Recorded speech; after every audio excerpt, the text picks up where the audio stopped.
Vice-Chancellor, Dean, Chancellor Rawlins, welcome. Distinguished guests, come all this way, alumni, students, colleagues from the department, very pleased to see you this evening.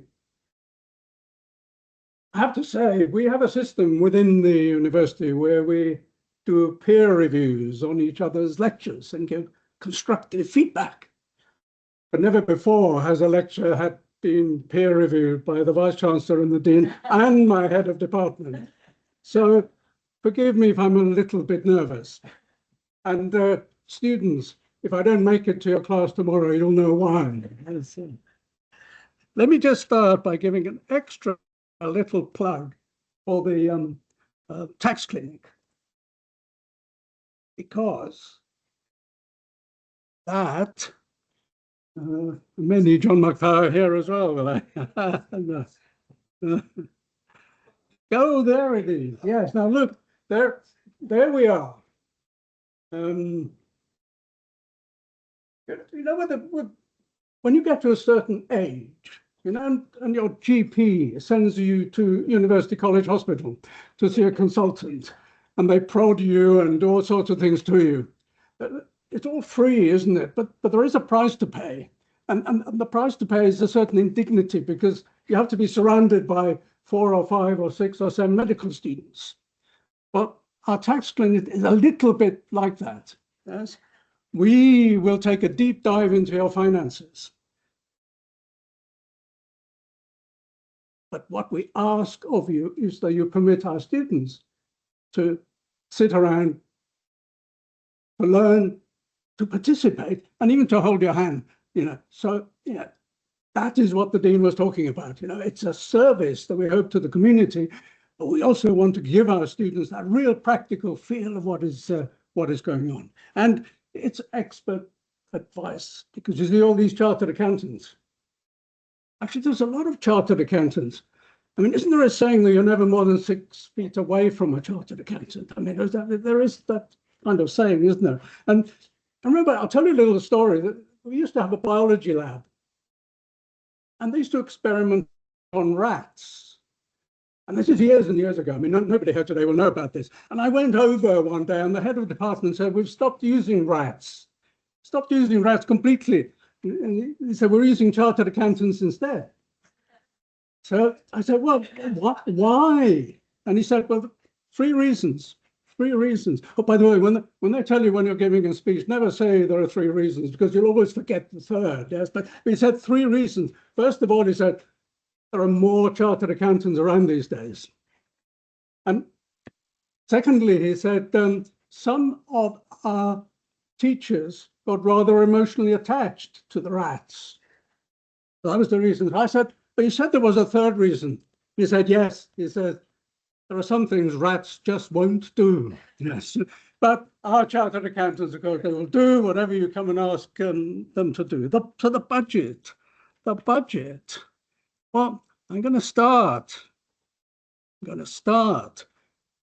with this. Now, this is what we originally intended to feed you on, of course, after the session. But the Dean said, no, not in these straitened times. There's no budget for this.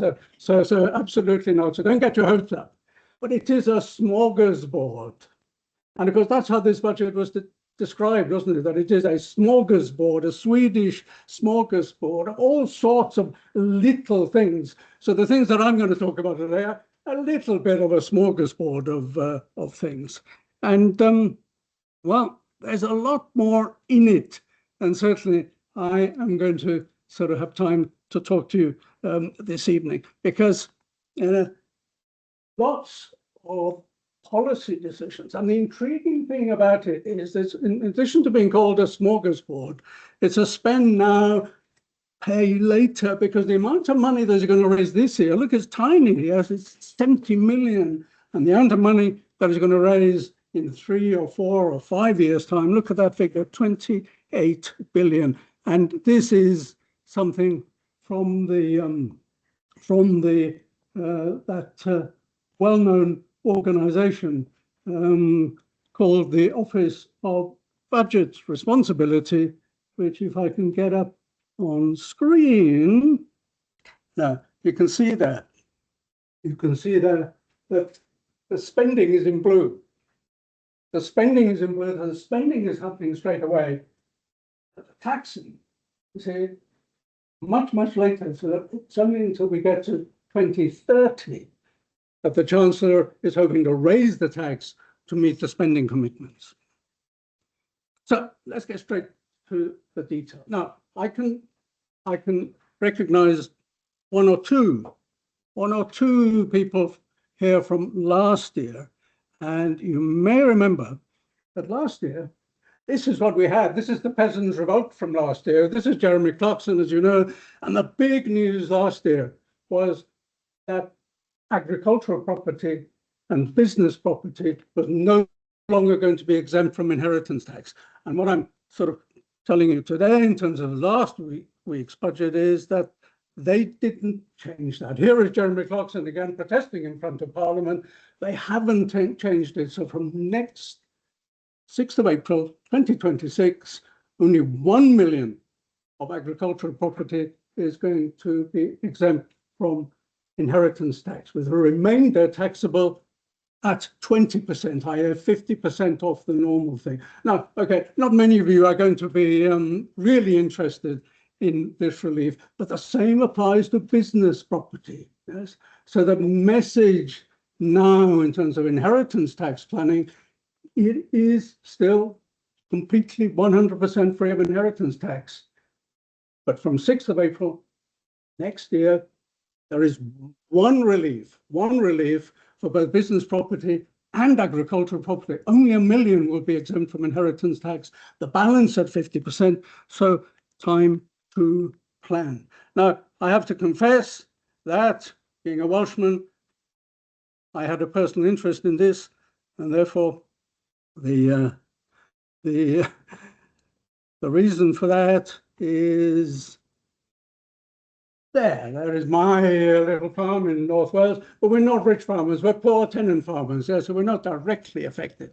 So let me move on straight away, because I'm starting with inheritance tax, because so deliberately do this, because one of the most interesting things is it's what the Chancellor doesn't do that's of interest to an awful lot of people. And I find that with my clients, when they come to me, it's more what was predicted and what's actually happened. And I was looking back for the tax clinic. I was actually looking back to see what was the typical question that we got asked in the tax clinic. And the first question over the last year was, I'm setting up a business, shall I set up as a company or a sole trader? But the second question, interestingly enough, was, well, what about inheritance tax? What are the rules on inheritance tax? Is there a limit? And it's worth actually sort of getting clear at this stage that there is no limit on the amount that you can give away free of inheritance tax. There's only one condition, and that condition that you survive for 7 years. Now, the rumor was that that was going to be extended to 8 years, 9 years, 10 years, but she hasn't. And therefore that opportunity in terms of planning, if you're students and you have some elderly relatives, you think I have a little bit of money, start to persuade them now, to hand over some of it, so you don't have to wait for years and years and years. And obviously for the natural planning, for business people who are in their sort of late 40s, early 50s, and they're thinking in terms of passing down the business, well, free of inheritance tax completely between now and April, because it's 100%, the survival rules don't apply until April, but after April, because you've got to survive for 7 years in order to make it completely free of inheritance tax. So bear in mind that it is without limit, because the other rumor was that there would be a limit, maybe 500,000, 1 million, 10 million, but that 7-year rule is totally without limit. And the other thing that people were convinced would be blocked is this rule that if you give away regular income without disturbing your standard of living, that is also free of inheritance tax. And that the 7-year rule doesn't apply for that. So if you drive past a private school and you see the grandparents waiting to pick up their children, you know exactly what kind of inheritance tax planning is going on there. They're paying the private school fees, and therefore that is completely free of inheritance tax, regardless of the 7-year rule. So these these sort of small things in terms of what she didn't do is just as important as what she did. Although bear in mind, of course, that she can come back next year, can't she? And the year after that. So it's a question of sort of, do your planning now. What else did she announce last year? Well, the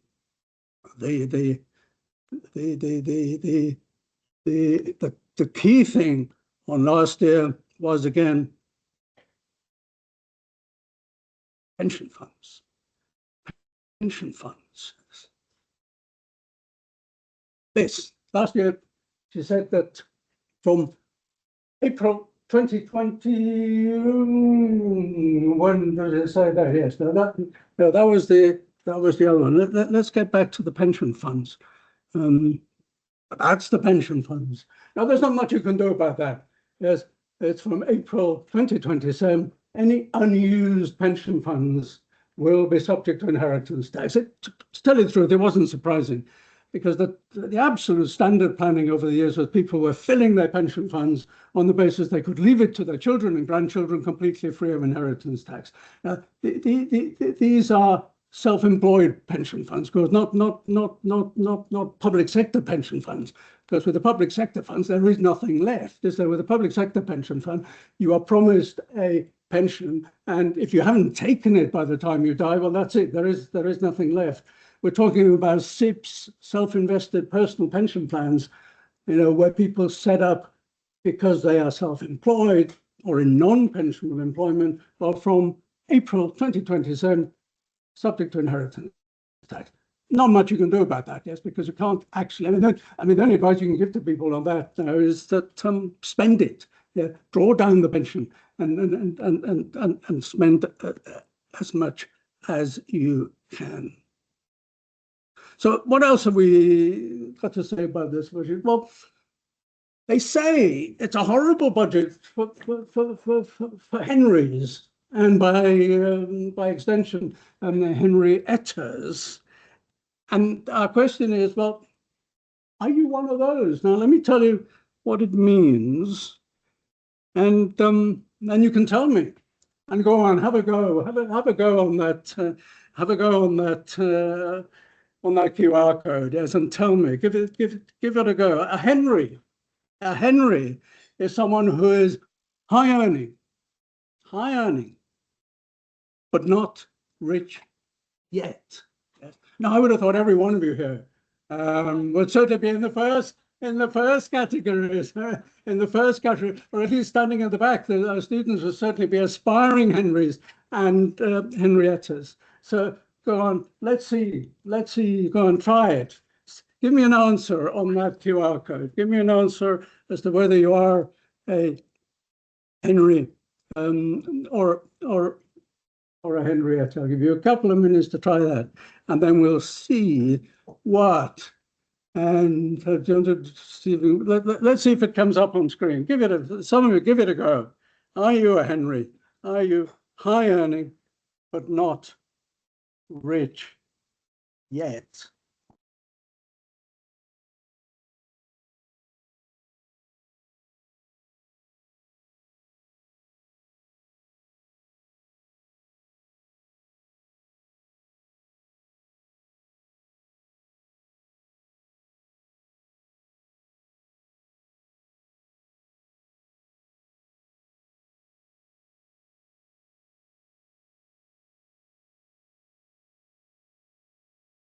Right,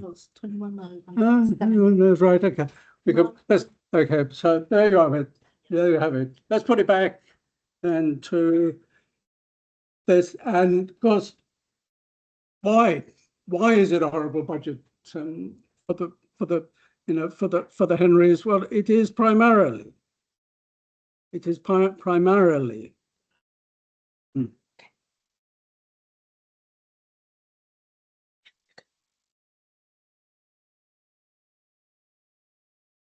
Well,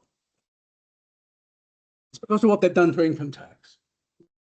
So let's have a look to see what they've done. I mean, but the rumor was that it was going to be 2 up, 2 down. Remember that income tax would go up by 2%, national insurance would come down by 2%.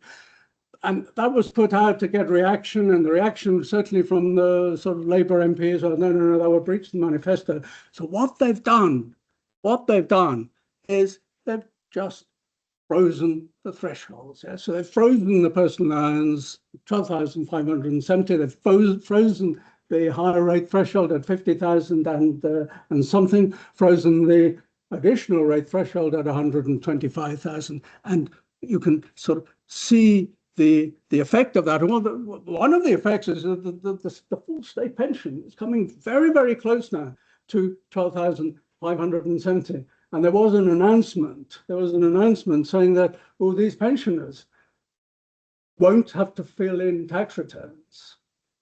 But the announcement didn't say that whether they'd have to pay tax. I don't know if you noticed last week, Rachel Reeves was on the Martin Lewis program, and she said they won't have to pay tax.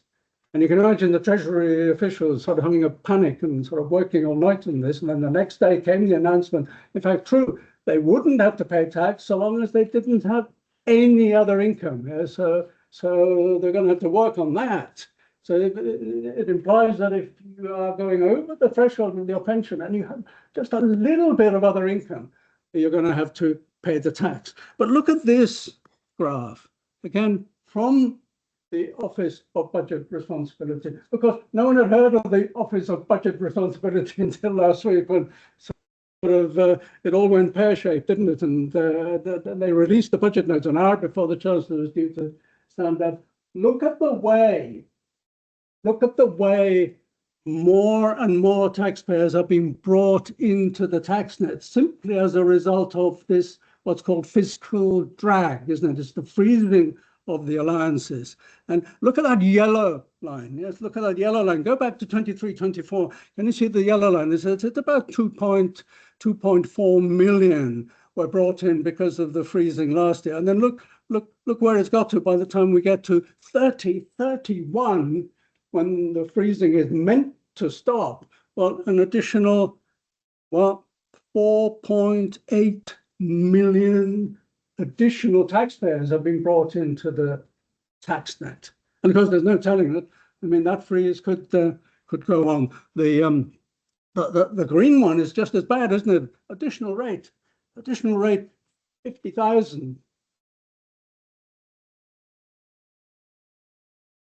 4 point something, getting close to 5 million people being pushed into additional rate tax at 40%, simply because of the freezing of the high rate at just over 50,000. But they're the Henrys and Henriettas, and it's bad for them, isn't it? Oh, am I a Henry? Well, actually, literally, it's my middle name. And literally, it's my middle name after Henry VII, who was born in Wales. Historians amongst you will know he beat Richard III on the Battle of Bosworth, didn't he, Henry VII? Yes, but no, I would say I'm a Leonard. I don't know if there are any. I can't see any Leonards amongst you, but a Leonard is low earnings. Leonard, not rich until I'm dead. Yeah, so I've just so that's you won't find that on any chat GPT. That's just mine. That's a Leonard is a new acronym which I've just got. So a Henry literally, but really a Leonard. Now coming back to the students, I've talked about the Henrys and the Henriettas. What about students? Well, I'm afraid, bad news for you. This graph is from the Financial Times, and it's very, very interesting. And what has happened is that for the repayment plan that you're on, they're going to freeze the limit at about 29,000. I think at the moment it's about 28,000 and something. By the time can you see the 30,000 there? The threshold over which you're going to have to start paying 9% or something like that. So the student loan is going to be terrible. And the reason for that pink line is that they are predicting that the minimum wage will have reached the student repayment threshold by 2030.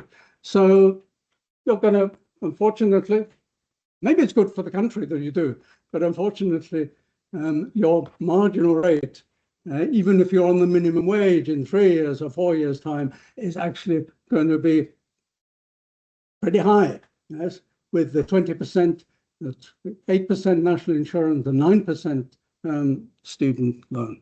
So on then to some of the actual headline tax rates. And by the way, if you do have a question, I don't mind if you sort of raise it as I go along. She couldn't raise income tax. Yes, she couldn't raise income tax. She couldn't raise national insurance for the working man or woman. So it's pretty obvious. After freezing the thresholds, what she was going to do was to raise income tax on dividends, raise income tax on savings income, and raise income tax on landlords. Landlords are always going to get clobbered, aren't they, on this? And that's exactly what's happened. Dividends are going to go up next year. Now, the reason why dividends are important from a business point of view, those of you, who are running your own business, well, particularly if you formed a company, you know as well as I do that the strategy, of course, is to extract money from a company for a mixture of salary and dividends, and that strategy still applies. Yes? And the reason why it's a mixture of salary and dividends is that dividends are not subject to national insurance. Yes? That is the logic of taking money out of a company like that. And what this has done, of course, is to make it less attractive. And because this is coming in April of next year, well, there is at least again that window of opportunity of planning to extract those dividends. Basic rate going up from 8.75 to 10.75, higher rate 33.75 to 35.75. And to tell you the truth, I thought that was a misprint when I saw that slide for additional rate. I thought, no, of course she's going to clobber the additional rate taxpayers. These are the people who normally pay 45%. These are the people whose income is over 125,000. But actually, someone must have told her, no, come on, that's bad enough, so 39.35%. So that is actually correct. It did not change. She did not change the additional rate tax on dividends. On to savings rates. Now, they're not going up next year. They're going up the year after, going up from 20% to 22, from 40 to 42. And for the additional rate, this definitely is going up from 45 to 40 cents. Bear in mind, this is interest income. Bear in mind that this is any interest income that is taxable. Now, let's start off. What isn't taxable as interest income? If you've got an ISA, of course, the interest is completely exempt from tax. Everyone who's a basic rate taxpayer gets £1,000 exemption as well, yes, which is called the personal savings allowance. But there is another allowance that most people don't know about, which actually goes as high as 5,000. Some people call it the George Osborne exemption. That if your income is very low, less than, well, actually, if your income is not more than about 12,000, £5,000 of interest income is exempt from tax. So the students at the back, I'll tell you now, in your exam paper next year, there'll be a question. So what is the maximum amount of interest you can earn completely tax-free? And the answer, well, you now know. It's 1,000, the personal savings allowance that everyone gets as a basic rate taxpayer. But if your other income is below 12,570, another 5,000. So the answer actually is 6,000. So it's not as bad as it sounds for people on very modest incomes. But of course, if you're well over that, if you're into higher rates, well, it's pushing your rate higher. And then, of course, the landlords. Yeah, the landlords. That is not coming in for another year or so. But again, going up from 20 to 22, 40 to 42, and 45 to 47. And this is the overall effect. If we have a look at this, is that good? Thank you. Yep. Now, this shows, therefore, the effective rates. The effective rates. Now, you see, And you see that it goes from 0 to 30. For a basic rate taxpayer, the employment part is 20% plus 8% national insurance. Yeah? So as a basic rate employee, you will pay 28%. The dividends are going up from 8.75 to 10.75, which is the second one. The savings one is going up from, I said, 20 to 22 in 2 years' time, as is the landlord one. Put this one in the middle. This is the one, the constant thing, do you form a business as a sole trader or as a company? And, it seems obvious, doesn't it, that the company, because corporation tax is 19%. So the normal question we sort of get in the clinic is, well, surely we should form a company and pay corporation tax at 19%, rather than immediately going to 20%, 28%, 40%.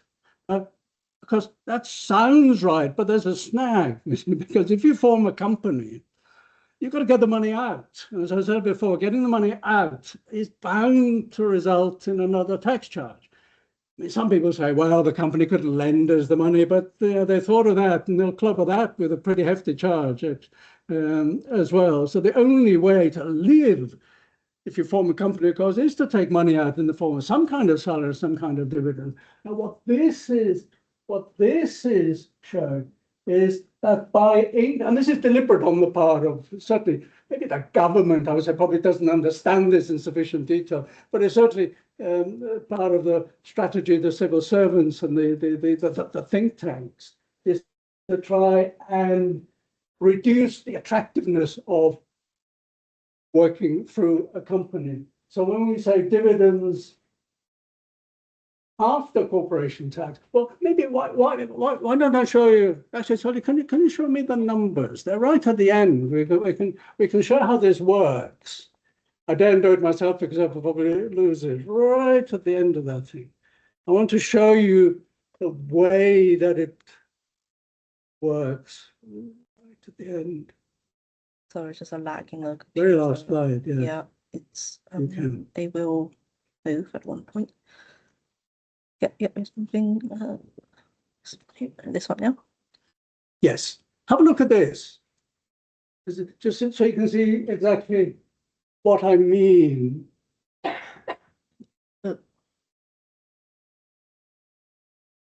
Exactly what I mean by this process. Here are them. So let's say, I mean, I should start off by saying, I mean, if you're a sole trader and you make 100, then it is 20% tax and 6% national insurance, plus one national insurance, 26%. If you put your money in a company, and I'm assuming now these profits are under 50,000 because corporation tax at 19% only goes up to 50,000. After that, it starts going up and it can reach 25%. Yes, I'm assuming this is a small company. You've made £100. You paid your corporation tax of 19. You've got £81 available now in the company. And let's say you paid all out in the form of a dividend. There's the 10.75%, which will come in next year. Yes, that's the income tax. Then you have £72.30 after tax. So you have an effective tax rate of 27.7%. In a sense, it's pretty similar, isn't it? It's pretty similar. And it is this kind of calculation that we do all the time in the clinic, where people bring the numbers to us and say, well, look, this is my anticipated profits. This is what I'm thinking of doing.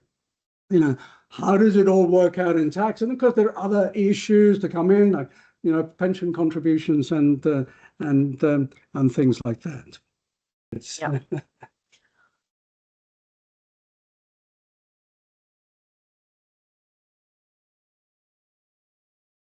It was the dividend. So there's only a couple more things I want to sort of say. I mean, there are an awful lot of things in there, of course, but very much like to sort of make sure that, don't come here tonight with a question and go away without the question being answered. That's the most important thing. So that we can, yes. Yeah. Oh, yeah. But while you're thinking of if you have any questions, let me just show you this, because this crept through unnoticed. And it's a little bit worrying, particularly for landlords and sole traders. It's when you pay the tax. Now, most of us here are under pay as you earn, and we know we pay the tax every month as we get our salary, and we hate it. And the whole point of a lot of tax planning is to try and prevent that from happening, which is why people set up personal holding companies and provide their services through a companies to avoid pay as you earn. Now, sole traders and landlords, they don't pay tax until 31st of January after the end of the tax year, which is actually quite generous, isn't it? So there's a long delay. And for years, HMRC have been rather annoyed or just sort of unhappy about this, but they've not said anything. And now they've said, maybe it's time for sole traders and landlords to pay the tax just that little bit earlier. Yeah? So this is just a little taster from their point of view, saying, look, we're going to consult on this. Consulting is usually bad news, isn't it? This means that they're thinking of what they're going to do, which is going to bring the payments of tax probably much, much earlier than before. So look out for that.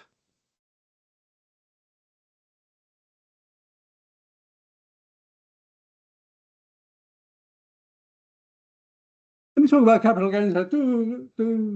I'll probably stop in a little while so that you can then have a little think about any questions. Capital gains tax.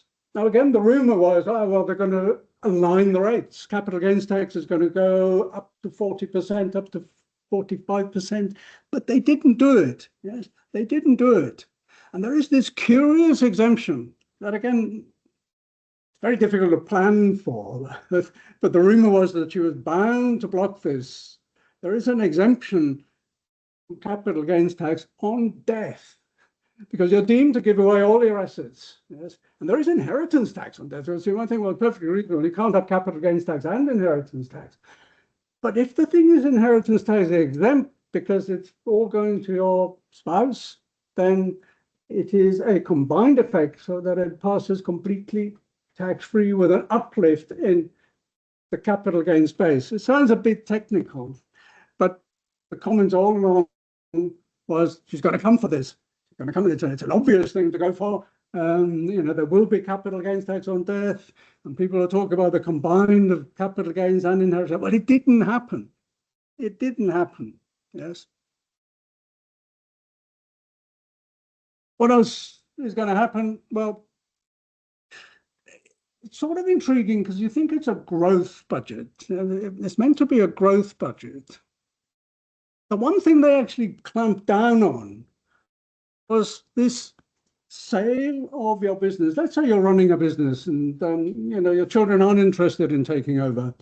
And it's sort of difficult to sell it in the open market.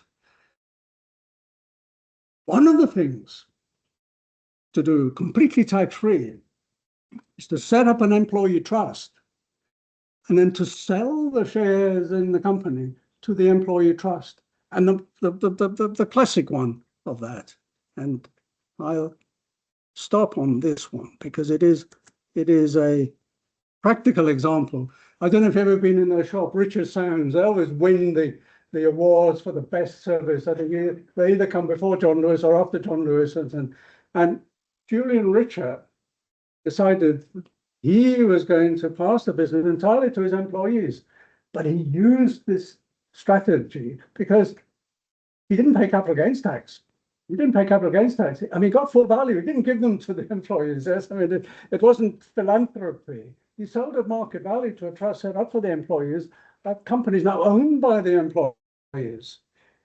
And he's one of, last count, about 800 businesses have actually done this. And I think the government has panicked. The government has panicked because it's the cost of it. It's completely free of capital gains tax. Has become too much. So what they've done in the budget is they've halved the reliefs. Only half of the gain is now exempt. So capital gains tax, and I'll probably sort of stop at this point. I said, it's a little bit of a negative thing to stop on because it seems to be stopping something that you'd think that this Labour government would be absolutely encouraging, the passing down of shares and businesses to employees. So now you can still do it. You can still do it. But you pay 12% capital gains tax. That's because with half of it exempt. And maybe that's not bad. It's a little bit like, the entrepreneur's relief is still available. A million, if you are selling a business, a million can still be taxed at 10%. My view is that 10% or 12% is tax that you should be willing to pay. Discharge of personal civic responsibility. I don't think I wouldn't have much sympathy with anyone who came to me and said, can you think of a way of avoiding 10% or 12%? But it is a slightly negative point of view of just encouraging something that is such a valuable thing to do. I'll stop there. Thank you. I want to see what else there is. So, since any questions, Richard, a round of applause, please, to say thank you very much. Thank you.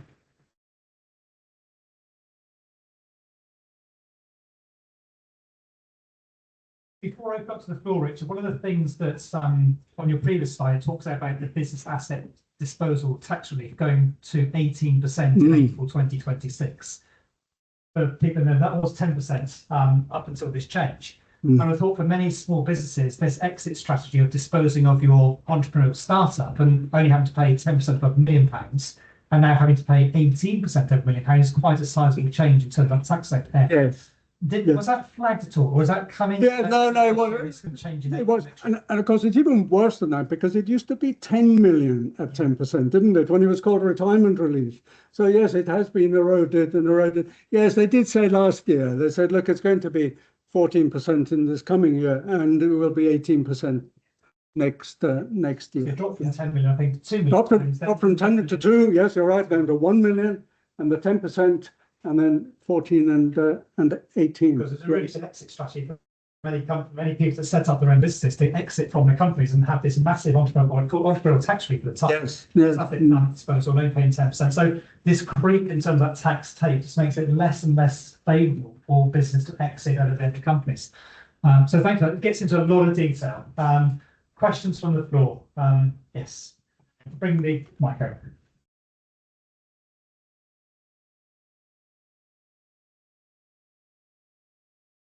Hi, was very interested in the speech, thank you.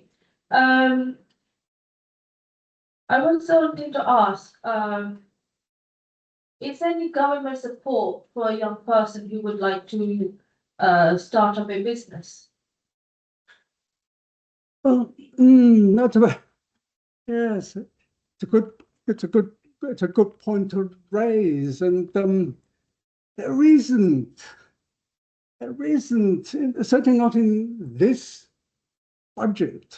There isn't. I mean, it's interesting that they have focused on the support for businesses that are already well established. I mean, they have this entrepreneurial strategy. It's called Start It, or Start Here, Stay Here, and sort of expand here. But we're talking about the businesses that make millions, and sort of already. I'm not aware of a single thing in there that would actually answer your question and say yes for someone who is just starting. What there is, I suppose there is one thing. Let's say you had an idea. Yes, I mean I'll pitch one thing to you and come and talk to us to see how it works. Let's say you needed a bit of capital to start it off, and maybe you had friends and family who were willing to put in maybe 1,000 or maybe 5,000 or 10,000. There is a relief called the Enterprise Investment Scheme, where they get 30% off their tax bill. So if they let's say they put in £1,000 in your business, they would get 300 back from the government. And if it's a really small business, they would get 50%. So if they put 50, if they were willing to invest 1,000 in your business, they would get 500 back from the government. So in that sense, there is the incentive there for the investor, rather, you know what I mean? Rather than for you personally, you've got to go out there and raise that money. And of course, there are conditions. There are conditions, like they have to, you have to issue them with shares, and they've got to hold them for a particular period of time. So that would be the way to explore it. If you're thinking of setting up a business, it's a question of, would you need capital investment? And those schemes, they haven't made any changes to them this year. They've been there for many, many years, but they're well used, well trodden, and we have lots of experience of guiding you in the right direction.